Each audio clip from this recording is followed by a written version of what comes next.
Certains sites du relais de la flamme en Vendée ne seront pas accessibles au public. C'est le cas par exemple du Gois où la flamme passera dès 8 heures, un site fermé pour des questions de sécurité. Également le cas de la Pointe d'Arcet où le public ne pourra pas accéder afin de préserver la faune et la flore du lieu. Et également le cas du parc du Puy du Fou qui lui ne sera accessible que par les détenteurs de billets pour le Grand Parc et où le relais de la flamme s'élancera à 12h30. Pour les deux premiers, il sera néanmoins possible de suivre cette flamme avec des écrans géants installés à Beauvoir-sur-Mer et à l'Aiguillon, la Presqu'île. Concernant les autres sites qui, eux, seront accessibles au public, eh bien rendez-vous à Fontenay-le-Comte à partir de 8h35 pour un relais de la flamme qui s'élancera du centre scolaire Bourron-Massé, qui passera devant la caserne Béliard avant de se terminer en plein centre-ville devant le musée. Parmi les animations, il y aura notamment une fresque humaine géante avec 350 militaires.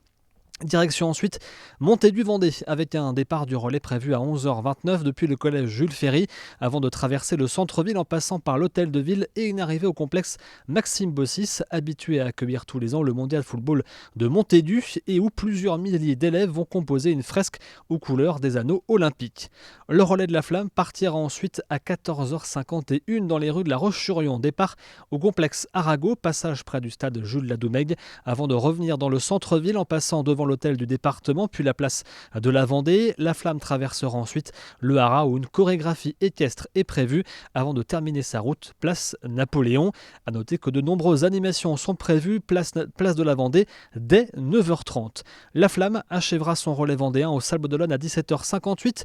Départ au parc des sports de la rue de Lierre pour ensuite longer le Remblai avant d'embarquer sur un bateau pour traverser le Chenal et rejoindre la place du Vendée Globe où se déroulera la cérémonie d'allumage du chaudron olympique prévu à 19h20.